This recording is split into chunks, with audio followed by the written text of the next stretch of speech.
guys, ito yung ginagawa kong electric fan. Dumating na yung battery na in-order ko. Ayan, nabaliktad. 7.4 volts. 2,500 mAh. Testing lang naman to. So, kumbaga 2.5 AH ang total nito. So, kasya sa rito sa ano, dito sa lagayan niya. Diba? So, pwede ko maglagay ng mga 6 na ganito. Na nakaparallel lang. So, ibig sabihin, pag nakaparallel siya, magiging kung 6, 2.5 times 6. Yun. So, kayo na magmat. So, ganun katagal yun. Ganun katagal yung ano niya. Pero kung may mas mataas pa rito, mas maganda. Sa value na to na 2.5. Kaso kailangan fit dito sa ano, para hindi fit dito, para hindi pangit tignan na nakalabas. I-testingin natin guys kung gagana siya. Connect ko lang siya.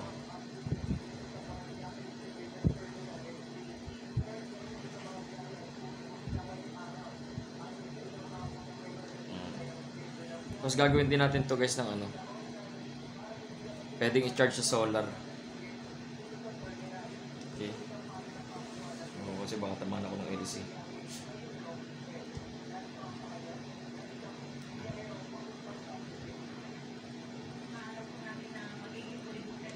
Negative.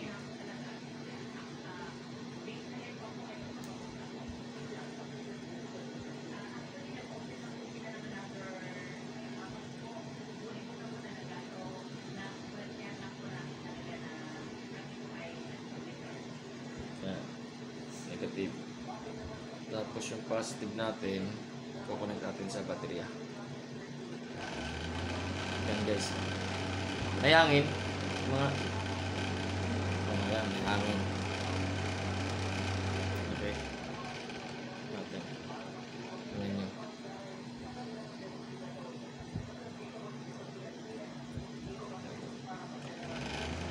Ayan guys. Ganda rito umiikot. So,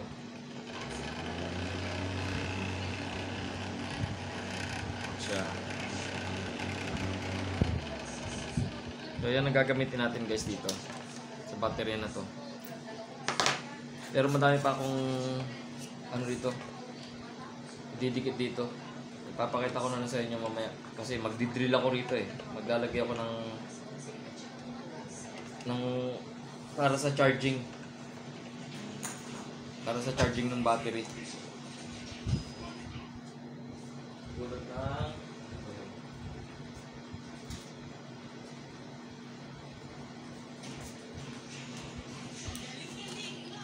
ito. Yan, lalagyan natin dyan yan.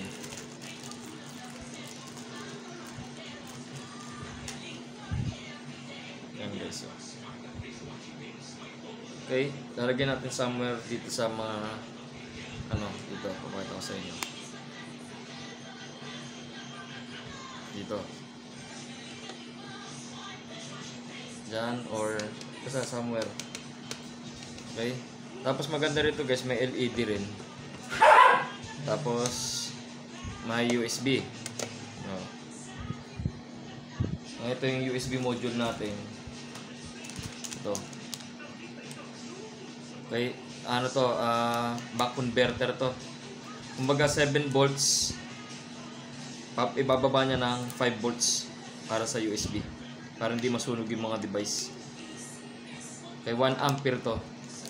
So, magkakaroon siya ng 1 ampere na charge dyan sa USB niya gamit tong back converter. Yan yung mga project natin dyan. May battery naman na. So, more or less wiring na lang. Yan ko dyan. Yan. Okay. May ngayong dalawang aso nag-aaway.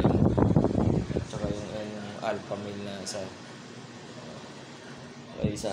Ito si police. Yan, wawiringan ko muna to kasi matrabaho pagka binidyo pa natin. Papakita ko na lang yung finished project. Okay, ito yung magiging control ng speed ng fan. Ito. Yan. Tapos LED light, on off. Ayan, i-wiring natin lahat yan. Ito bakit itong on off na to para sa USB na lang. Tapos ito, charging. Para gagana yung charging niya. Sa solar o kaya sa adapter.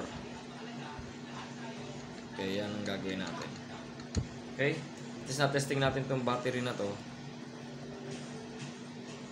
7.4. Mura lang to guys. Parang 150 lang na to. O 100 pesos lang. Okay? Hanggang sa susunod. Peace out.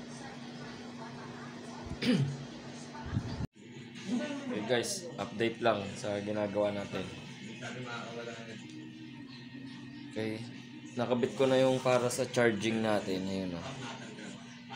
Okay. Kabit ko na. Napalitan ko na rin yung mga LED lights. Yan, LED lights to. Mga pundi yan eh. Okay, nalagay ko na rin yung back converter natin para sa USB charging. Okay, so gagawin na lang dyan guys, paparallel na lang natin yung mga connection. Mga positive.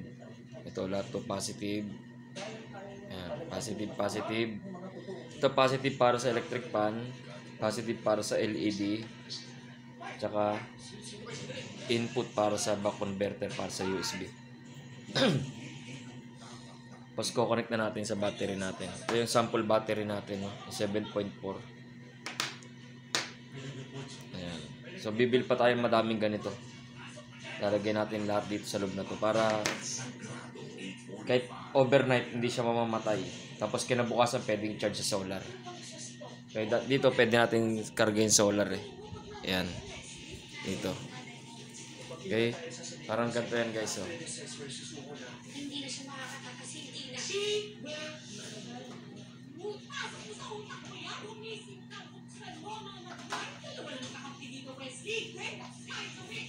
Parang ganito guys. Oh. Solar. Tapos meron tayong yan 3.5 jack. Okay. Siyempre dadaan sa controller. Solar controller. Dadaan yan. Yan, sasaksak mo lang dito guys. Yan, tatayo natin. Okay. Pwede yung saksak dyan. Yan lang.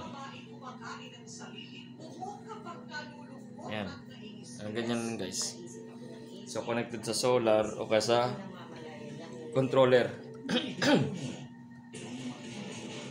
Kita nyo naman junk na junk lang yan. Yan, buo na siya. Okay. Ang pinakano lang yan, dito sa baterya magkakatalo na lang lahat yan. Siyempre kailangan natin malakas na baterya. Okay. Assembling ko lang to tapos papakita ko ulit sa inyo. Okay. Balik tayo. Guys.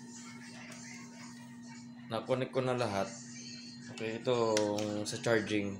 Sa huli na to kasi. Dito yung karugtong nito yan ng box. Okay, pero dito connected na lahat. So, pa-final testing natin. Okay. So, kailangan lang natin naubas yung positive tsaka negative. Yan guys, positive, negative. Tapos, kabit na natin yung sa electric fan. Okay guys. Atin.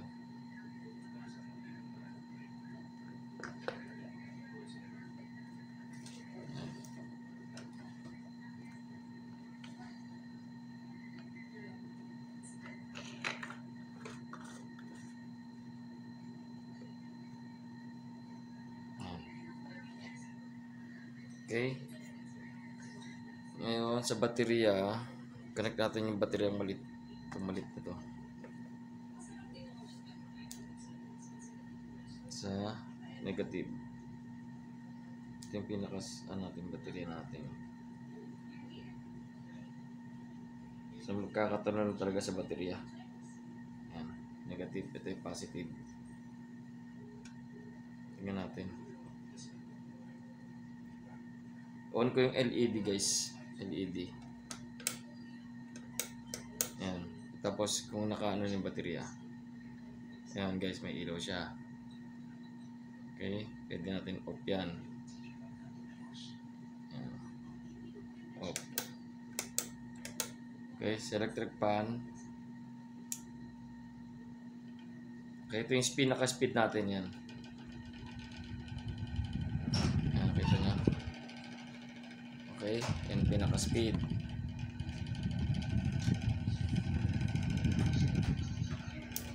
Off.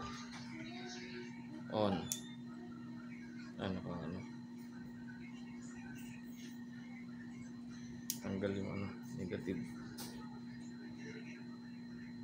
Tatanggal kasi ano pa eh.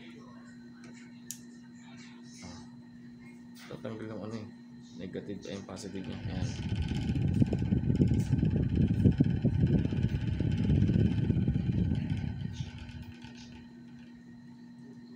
Ano wag yung connection.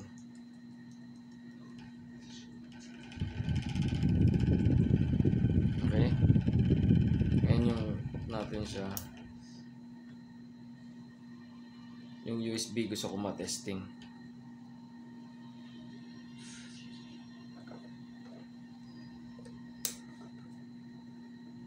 Yung USB natin. Tingnan natin kung gagana. Sana gumana.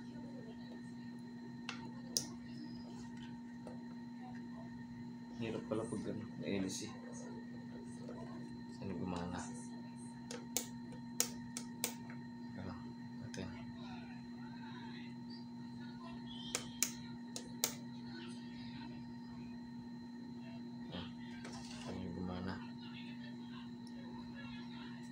Kasi negative tsaka positive eh.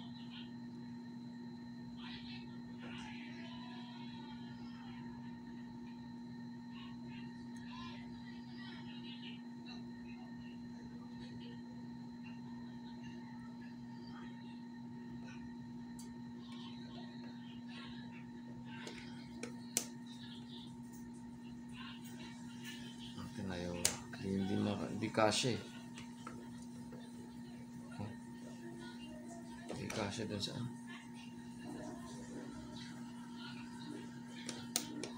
hindi kasya kasi dito sa may ano eh. Pero makikita natin yan sa ano, sa cellphone.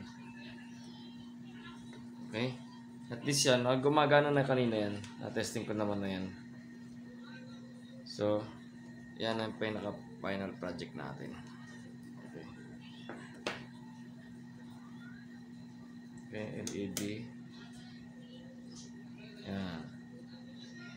Okay, electric fan.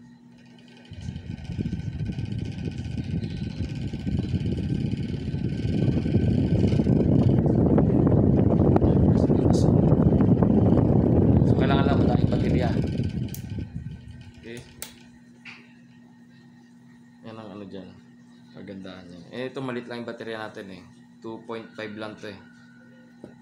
So, hindi aabot ng overnight. So, kailangan natin mga 5 pang ganito. Tapos kakarga natin dyan. So, medyo matagal-tagal na maubos yun. Yan na. Yan na yung pinaka-final project nyan. Okay. Sa ano. Binaligtad natin. Yan. Ito yung pinaka-back converter nya. Negative, positive. Yan yung pinaka-module lahat. Na lahat yan. Okay. So kung makita yung ano eh, charging na charging.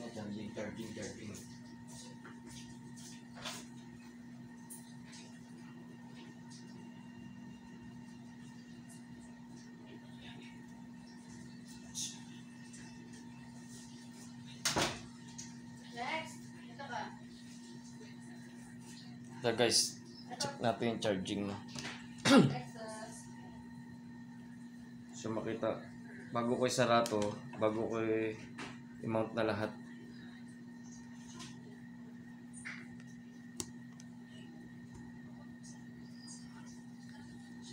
Yan.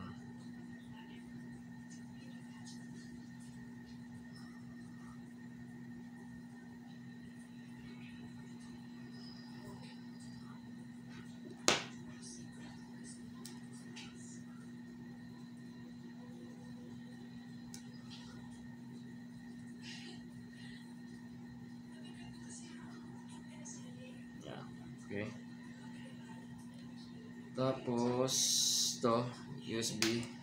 Yan. Para naman to, emergency purposes lang naman to. Pero, gagamitin ko talaga to para sa electric fan. Pero yung USB kasi may power bank naman na. Tsaka yung mga power station, no? Type C. Okay, ito yung cellphone. Yan. Ito dito. Makikita. On natin. Tapos, connect natin sa battery. Guys, yan ang battery natin. Natin kung iilaw siya. Hindi kaya ng baterya.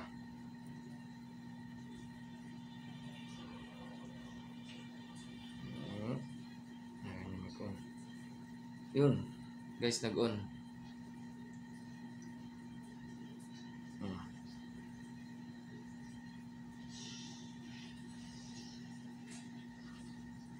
Sabihin, nagcha-charge siya.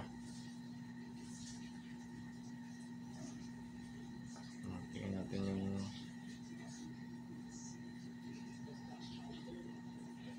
yan, minsan nag-on na siya, ibig sabihin, nagcha-charge.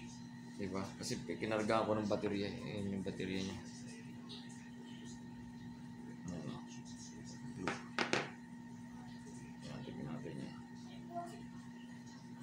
Nasa mabilis maubos yung baterya natin pag ginamit natin yung mga charging.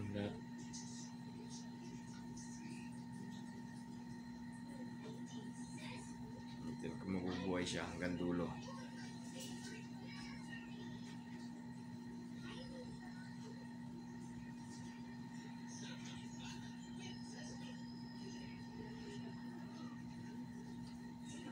Google.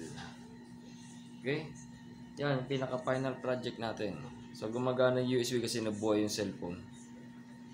Okay? LED. Kasi nga sa ano eh. Ano rito sa connection natin. Lumubog na.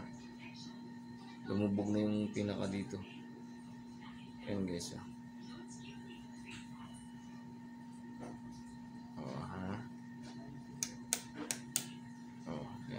Ayan, low bat na siya, oh. Baterya. Ayan. Charge. Makatamaan yung cellphone pag umikot yung electric fan. Natin pa ikot natin konti. Oh, ayan guys. Oh.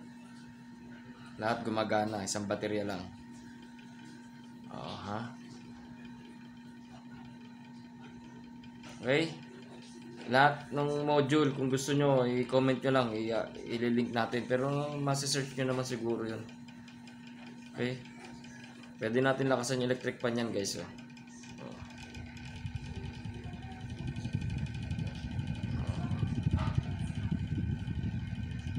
Okay, kaso pag sabay-sabay na lahat yan, malamang itong baterya ubos. Kaya kailangan natin malaking capacity ng baterya. Yan guys, oh. Ito nyo, nagcha-charge. Zoom ko lang, ha. Ayun guys, oh. Okay, nagcha-charge siya. Yun, oh, may kidlat. Okay? Yun. Yan, namatay na ulit siya. Kasi dead bat na talaga yan eh. Oh, tinanggal ko sa connection. Oh, tinanggal ko sa connection yung positive. Oh, nag-off na siya. Kasi dead bat na yan. Okay, yan yung pinaka-final project natin. Tapos, assembly na lang to. Siguro sa susunod na video ilalagay ko kung paano ko ilalagay yung charging. Okay? Yung pinaka sa likod natin, yung pinaka final project dito sa likod na to. Yan. Tapos susubukan natin i-charge sa solar tsaka sa AC. Okay? Pag na-assemble ko na to. Peace out.